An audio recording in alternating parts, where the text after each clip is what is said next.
Salut à tous les mecs, on se retrouve dans cette troisième vidéo. Et oui, on est productif ici, donc toujours pas super à l'aise forcément à parler devant la caméra. Mais vu que j'ai pris la première position de mon challenge, je me suis dit pourquoi pas faire une vidéo. Malheureusement j'ai pas fini toutes mes vidéos éducatives sur la façon dont je trade. Donc c'est pour ça que je vais aller en détail en vous expliquant de A à Z comment j'ai pu choper cette vente sur AudUSD. Donc encore une fois, je ne veux pas du tout faire le gourou, etc. hein, je ferai des vidéos aussi pour montrer mes SL, etc. Donc c'est plutôt cool de commencer par un TP, comme ça vous voyez que je suis pas forcément un sgeguito. Donc on va rentrer dans l'analyse de cette position. Donc je regarde vu que je suis en position également sur le gold. Donc pourquoi j'ai chopé une vente? Donc on va venir ce matin, on était environ ici. On était environ ici, et là, donc là au début, donc moi souvent je fais mon analyse au début des liquidités internes si je trade Londres en M5, on peut se dire, ok, il y a pas mal de liquidités ici. Il y a une sorte de trendline, d'accord, ok. Donc il y a de la liquidité ici, donc potentiellement chercher à choper un buy. On est d'accord avec ça, surtout que on a le weekly open gap qu'on a comblé et qu'on commençait à repartir de l'autre côté. Donc ça faisait sens de partir de l'autre côté. Sauf que en allant HTF, parce que je regarde quand même vite fait en HTF ce qui se passe, même si je rentre sur du LTF, j'ai vu qu'on a pris ce que pour moi je considère comme une grosse liquidité et sur lesquelles les liquidités je me positionne. Comme je vous l'ai montré dans ma deuxième vidéo, moi ce que j'aime bien c'est quand par exemple on a une cassure de structure, tout le monde voit qu'on a la cassure ici, le prix fait sa vie, boum, il revient, tous les SMC cherchent à vendre dedans, et pour moi ici je considère à ce moment-là qu'on a de la liquidité, et ce que j'attends potentiellement, c'est hop, qu'on prenne cette liquidité avec de la vitesse, qu'on réagisse dans une liquidité interne. Si c'est du LTF, je m'intéresse vachement à la liquidité interne ici. Si c'est du HTF comme ça, je ne vais pas forcément attendre une réaction dans une liquidité interne plus loin. Et donc, j'essaye de prendre position ici, si on a de la liquidité, à aller chercher de l'autre côté.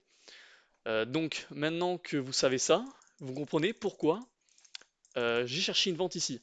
Au début, oui, la liquidité en LTF, c'est cette fameuse trendline, mais en fait, quand on prend la liquidité après, enfin, quand on liquide une liquidité comme ça, souvent ce qui se passe, c'est qu'on a une phase d'order flow, c'est-à-dire que les potentielles institutions prennent leur profit comme ça, et du coup, tu as l'impression que c'est de la liquidité, ça reste de la liquidité sur du long terme, c'est-à-dire qu'on va revenir éclater tout ça, mais à cet instant T, c'est les institutions qui prennent des profits, et donc je me suis dit, ok, je vais pas aller chercher, chercher un buy maintenant, mais je vais,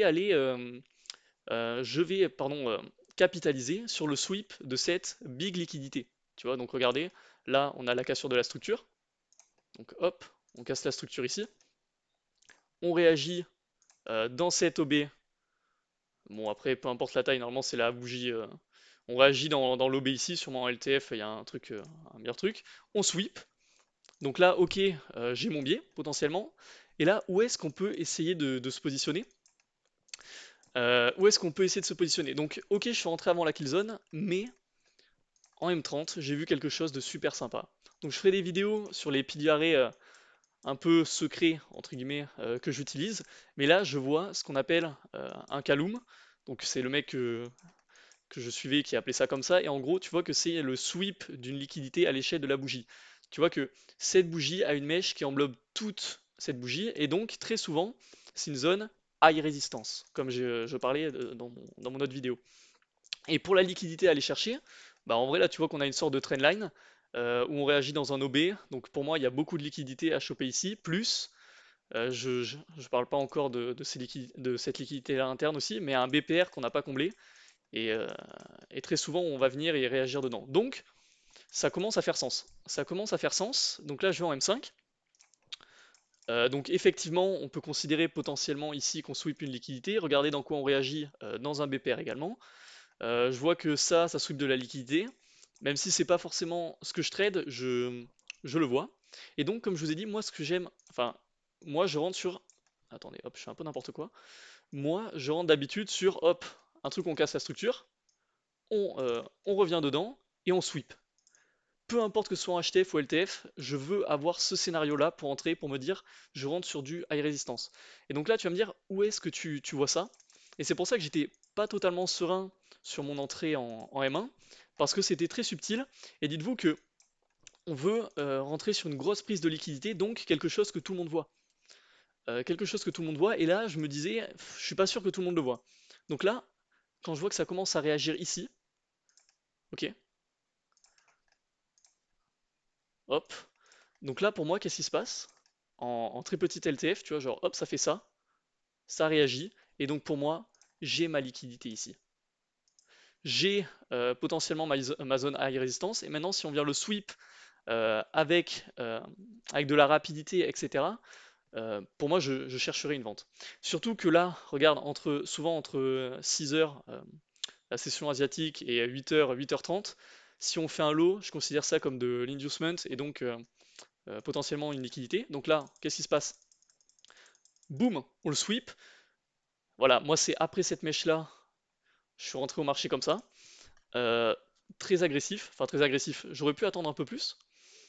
Le prix a range pas mal, et là qu'est-ce qu'on peut voir?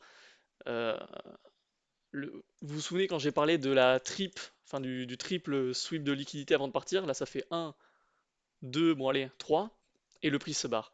Et ce qui est important aussi à prendre en compte, c'est que souvent quand le prix, hop, il fait sa vie, bam, il réagit, il vient là, etc. Là, il se barre. Très souvent, ici, on a un moment de pause, en fait. C'est-à-dire que on sweep avec violence, on pose, et on se barre. Et donc, je suis rentré dedans. Je suis rentré dedans, et celle sous ma liquidité interne, potentiellement high résistance. Et donc, après, j'ai cherché le plus bas ici. Effectivement, on avait cette trendline là, mais pourquoi j'ai chopé, enfin, je m'intéressais à ce plus bas ici? Mais pareil, cassure de structure ici, on revient, les gens cherchent à buy, et donc ils mettent potentiellement leur SL ici. Et donc c'est un endroit intéressant à aller chercher. Et, euh, et donc le prix, ensuite il est parti assez vite, donc je suis content. Et là regardez, donc là c'est l'ouverture de la kill zone, et comme je vous ai dit, on est dans le BPR, potentiellement une réaction ici. Bon, moi j'ai fait mes profits, donc je vais pas m'intéresser à choper un buy ici. Euh, mais, euh, mais voilà. Donc c'est tout pour cette vidéo, je voulais faire quelque chose d'assez court. Je vous souhaite encore une fois une bonne semaine et plein de TP.